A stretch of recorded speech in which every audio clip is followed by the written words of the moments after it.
Welcome to the Team Engagement Podcast, where leaders and teams share their insights. We discuss 6 questions in 9 minutes because leaders know how to be concise. We'll jump right to it with today's guest. Our first question, in a few sentences, tell us who you are and what you do. Hi, Sean. Thanks for having me. My name is Kerry Baldwin. And so I've been in the corporate world for quite some time, spent the last 20 years in the digital space, launching products for digital marketing and building teams. And then recently, about a year ago, I stopped doing that to help build a couple other smaller companies. So one of them is called LendAmi. And LendAmi is a platform that allows, it's a person-to-person platform that allows friends and family members to actually loan money to each other, but actually have it tracked and online, and you can do bank transfers. So it's a nice, tight way to actually get paid back is the goal.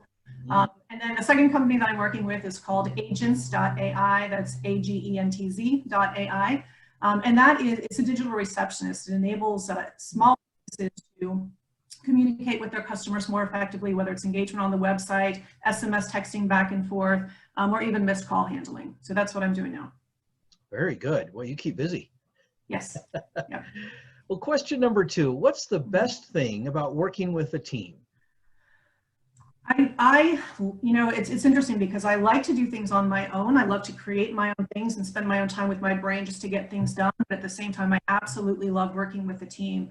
I think we're all, hopefully we're good at understanding what our shortfalls are, maybe the things that we're not as good at. So when you have a team, you have somebody else, really rely on. I find that if there is a challenge that I have and I can't think it through, I'm absolutely going to ask somebody else, whether it's somebody on my current team or even just somebody outside in the industry who might be able to help me with that. So I really like to work with teams from that perspective. An example might be sometimes we're just not good at certain things, but they have to get done. I love data. I love being data driven, making decisions based on data, but I really hate setting up pivot tables. I can't stand it. I don't enjoy the process. It's not something I like to do. I'll spend 16 hours putting together a product plan, but not 2 minutes to do a pivot table. So if one of my colleagues says, hey, let's go to lunch, I'll say, hey, create this pivot table for me first. That would be great. And then we'll go. I just don't enjoy it. I think about a golf scramble. If you've ever done that, there's people who are good at driving the ball. There's people who are good at the sand trap. There's people who are really good at the putting, and everyone relies on each other there. I was with the beer cart lady. That was fine. I could drive and do those types of things. But when you're working with a team, everyone has their one skill set that is the best, and we can all hopefully acknowledge what that is and rely on those members to do those things. At the end of the day, teams who play well together, who really enjoy each other, actually get more done. So teams are very effective for that. Those are great comments. Thank you. Question number 3, I hear from other leaders of teams that it can be a challenge to get team members engaged. Tell us your thoughts. I think there's probably 2 different types of lack of engagement there. I think there's the type of people who just never really seemed to be from day one. And then I think there's the people who were engaged previously, but something stopped, something happened. And there's 2 different approaches that you should take. For somebody who maybe has never seemed engaged right from the beginning, it's either because they're shy, or maybe they're passive, they just are introverted, they just want to get things done and be left alone. Maybe they're bored even. And I think for those folks, the way to draw them out is to be very specific with them in meetings. Hey, Johnny, instead of saying, hey, well, what do you think? Do you agree? That's a horrible question. He's going to say, yeah, I agree, because he wants to get the conversation over. But it's, hey, Johnny, what do you think we're missing? What are we getting wrong? I know something doesn't seem right. What do you think? And when you start to ask those types of questions, you're going to allow somebody to engage with you in a different way because maybe they just need to be asked differently. Or you might find that they just really don't enjoy it. They really do just want to get their job done, and they're very productive in that sense. But I think it's also for those folks communicating with them. What are the things about the role or the company that they find most appealing? What are ways that you can give them maybe a side project or another initiative that they can actually take control and run with? And so I think for those folks, it's a matter of how do you draw them out? How do you engage with them to get more out of them? Because you might find some really great hidden surprises. And then I think the next is some people, maybe they were previously engaged, now just something happened, something stopped. First step is to identify and ask them why. Maybe there's just something really big going on at home. Maybe they're bored at work. They're no longer challenged by what the company does. Maybe they're burnt out. They just simply need a break. They just need a rest. Certainly happens to a lot of people. Maybe there's something going on in the office that's troubling them. Maybe you're troubling them, and they just need that ability to know that there's an open dialogue, there's an open conversation, so they can have that conversation with you. But I think now, I think this is probably, you know, a time in our careers where we're probably seeing this more now, I'm guessing, than ever before, because we have 2020 challenges, right? So a lot of people are working from home for the first time ever, and that's hard for a lot of people who've never had to do it before. And I've been doing it now for over a year, so I'm very comfortable with it. But I can recall back in about 2010, my company at the time, we had sold our division. Well, we didn't sell our division, but we were relocating from Virginia, where I'm from, down to the mothership here in Florida. And I wasn't ready to relocate. I had a few folks on my team who weren't at that time either. So we had to work from home for about a year and a half. And I remember none of us liked it. We didn't enjoy it. We liked being together. We liked being in the office environment. So it was a struggle. It was a challenge for us. But there was something that we all had in common on the team. We all had a dog. And so what we did was our weekly meeting was in person every week at the dog park. We brought our dogs, we had our camaraderie, and we were able to actually hold a meeting. And so that's how we handled it. So I would hope that people today can also find a way to maintain that camaraderie in that sense. It's hard with the social distancing, but there's ways to do it. Then I think there's a time to recognize when the gig is up. If you have somebody who really is disengaged and they've lost productivity, and in some cases they may be even hampering productivity for the team, it's time to address that really head on, and it may just be it's time for a break. So I think we have to be open to that. At the end of the day, business is in business for business, and if we're not able to accomplish what we need to on the team, we do have to make a change. Sometimes it's us, you know, so I think that's the last thing I would say is sometimes we have to recognize if we are starting to feel disengaged, what is the cause of that? What could we possibly do about it? What do we need our team to help us do about it? Or maybe our leadership team, so that we can get ourselves back on course. Maybe we just need a holiday. I mean, that can happen. But I think, you know, we also have to recognize in ourselves when we've hit that wall, so we need to make a change too. Those are some great comments about really trying to kind of figure out there's some reasons why people aren't engaged, and it may depend on where they're at and what's happened, but that's some great ideas. Yeah. Question number 4, what other successful, or what other piece of advice, I should say, would you like to offer to leaders of teams? Yeah. Play into each other's strengths, recognize that not everybody is the same. We're not all good at pivot tables or crafting marketing, whatever it is. Not everybody is good at all the same things, but people do have their capabilities, and you need to tap into those capabilities.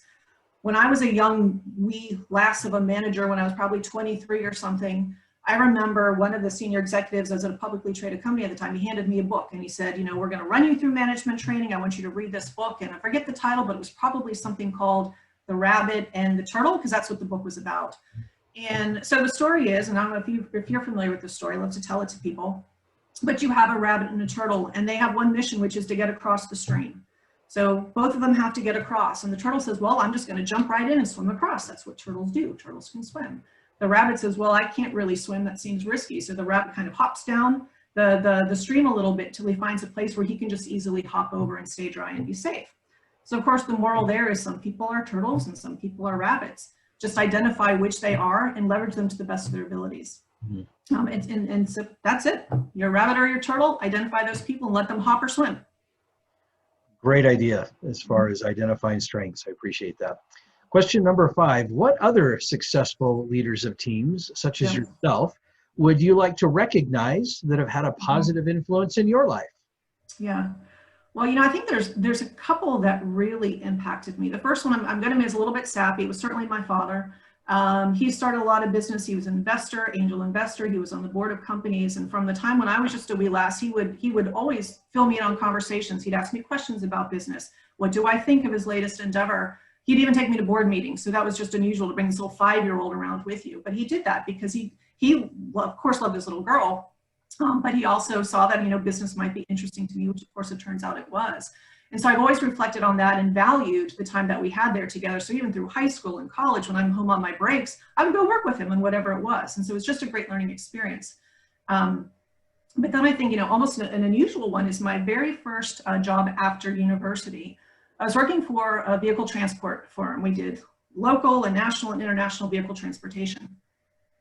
And the company owner is a small small company. I was in charge of basically running the office. So I'm probably 21 years old, my first real job after school. And I have to do hire people, fire people, tax forms, set all of the schedules, talk to customers, do billing and invoicing, all kinds of things like that. So I was really thrown in with the wolves for a first job. And John Knutson, he was the type that really he loved to teach people. He loved younger people. He loved to give them experiences and challenge them. We had, 18-wheel trucks, right? So one day he decided, hey, Kerry, we have the rig out front. We needed to get it from the front parking lot out to the back. Let's go take it out. I said, sure, okay, I'll go with you. We get to the 18-wheeler and he gives me the keys. Guess what, Kerry? You're going to go drive it to the back.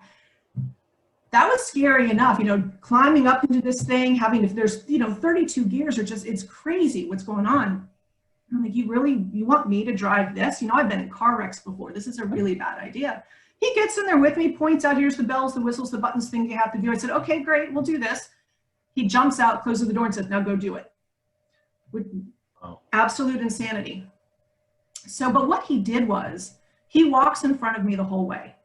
So I'm driving behind him. He's staying with me. He's telling me if something doesn't sound right with the gear shifts or whatever it is. I get to a point where I'm halfway done and I have to get to a very narrow opening.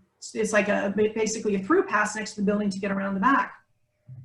So he guides me and I'm thinking this could go horribly wrong because I can literally hit this building. This is what's going to happen if I only have the inches on each side. He guides me through it. He gets me through the thing. Of course, the story ends favorably because I didn't wreck the truck. We didn't, lose lots of money and have a big repair bill. But what I learned is he challenged me in a way that I never would have expected that day when I went to the office, or ever, really. But he knew I could do it. He was willing to take the risk on me if I failed because he knew it would be really challenging for a small company to overcome that. But he stayed with me the whole way and told me what to do to make sure that I didn't fail.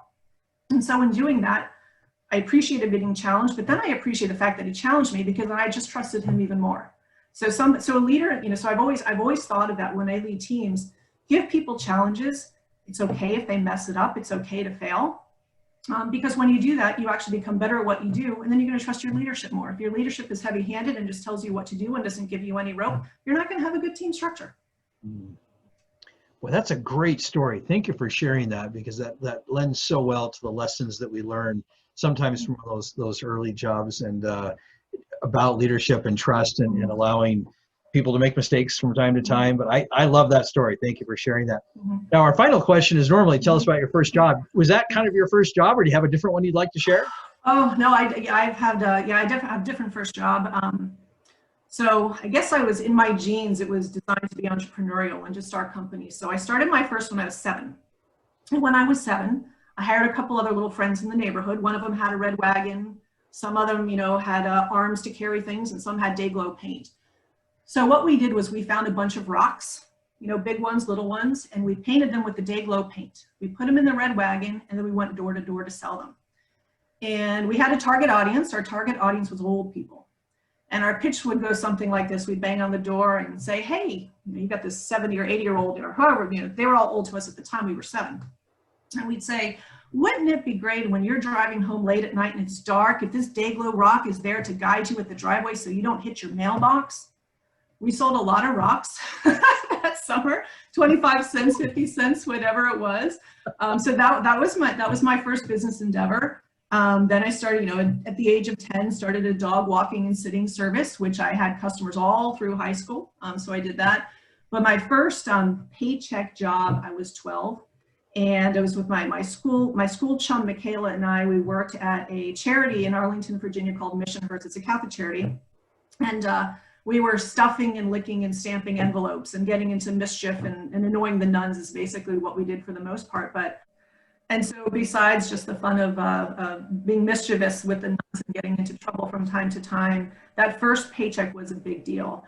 So at the time, minimum wage in Virginia was $3.35 an hour, which is a lot of money for a 12-year-old kid. And for my first paycheck was $21. So that in itself was a miracle to be handed $21 check. So I actually had some value in it.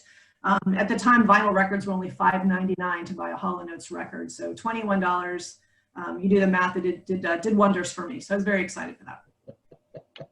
Well, that's a great story. Thank you for sharing it. And Kerry, thank you so much for being on the podcast today. How can people find you?